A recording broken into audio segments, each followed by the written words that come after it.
we heard a loud banging on the door, and we both knew that that was the terrorists. There was a rifle pointed at me, with a guy dressed in black standing over me. When a rifle's at your head and someone says, come out with your hands up, you really do have to come out then. Heart-stopping. Then one of them said to me, why didn't you come out? We're the police. And it was that 1 second where I thought, well, he's already got us. If he's not the police, why would he still be saying he is the police? And I looked at him and I said, you're really the police? And he said, yeah, we're the police. And I just hugged him. They said to us, we're going to try and get you to a safe room, a room on this floor that we have secured. There was another couple in there. The man had a shirt that was drenched in dried blood. It's like seeing your next of kin or something like that. You love everybody who comes in at that moment.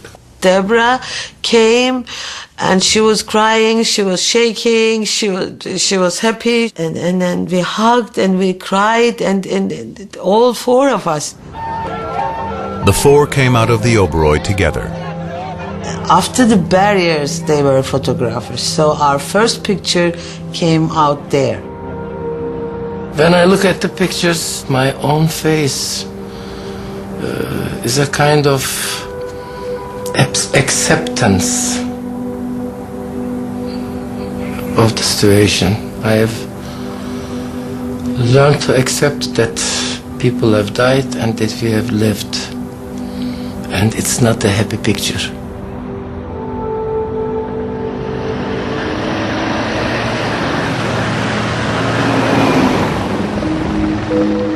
It took another day to find and kill all the gunmen in the Oberoi Hotel in Nariman House. The Taj was finally secured the next morning. The last person to walk free was a hotel waiter. Almost 1,000 people escaped or were rescued. At least 172 were killed, dozens of them staff members of the two hotels. Later, the only surviving gunman told police his instructions were simple: kill to the last breath. The terrorists were indiscriminate in their slaughter. They killed Indians and foreigners, Muslims, Christians, Hindus, and Jews. The bodies of the 9 deceased gunmen remain in the city's morgue. Nobody has claimed them, and the Indian Muslim Council has refused to give them an Islamic burial.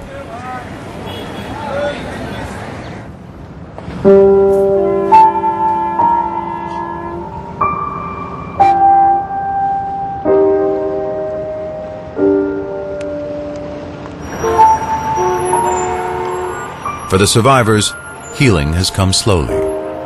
Many have turned to each other for solace and support. They have often found one another online and are comforted by their common reactions to the horrors they endured. I have no feeling of great animosity, strangely, towards these people. They took my husband's life and they took the lives of many other people. But these guys were young, very young, and they live in a poor area.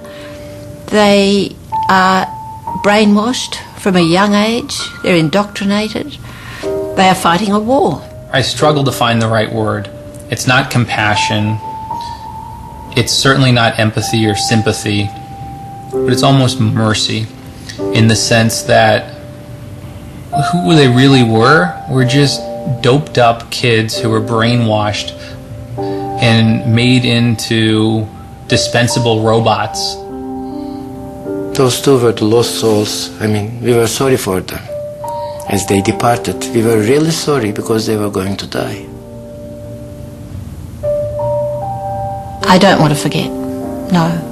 I've just got a few shrapnel wounds I wanted to hang on to, strangely, especially when it still had a little bit of shrapnel in it, especially high up on my arm, because through that I felt a connection to Doug.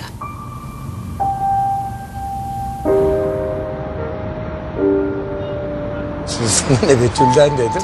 Since 30 years we were always too much in each other anyhow. Now we are maybe more.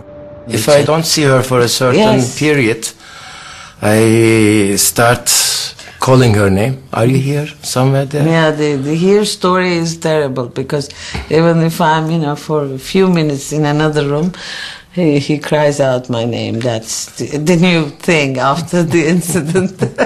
It will take Some not time. long, I think. I hope not. That's a bit too much sometimes because But it's good to be with somebody whom you can rely on. yes, that's important actually. To survive together is Something else. Nobody should understand that. something very much different. I could survive, but I find it to be a miracle that I survived with my wife. Yes. PBS is the place you should go first. There are no advertisers to be satisfied, only an audience to be satisfied. We take our responsibility as journalists very seriously. We are constantly thinking about our viewers and what they care about.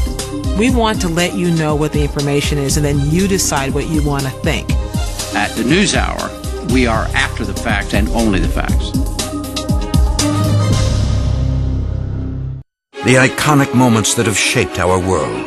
It stretches human history way back. The fine line between fiction and fact. That legend just doesn't stand up against reality. Discoveries that bring the dead back to life. Forensics that create clarity from chaos. The past gets rewritten when science and history collide. Secrets of the Dead.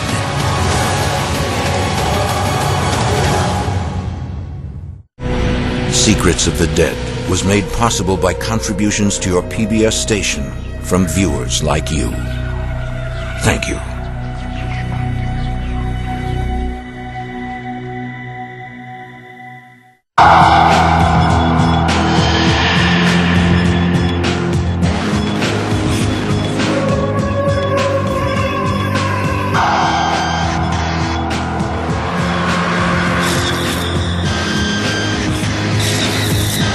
The Secrets of the Dead investigation continues online.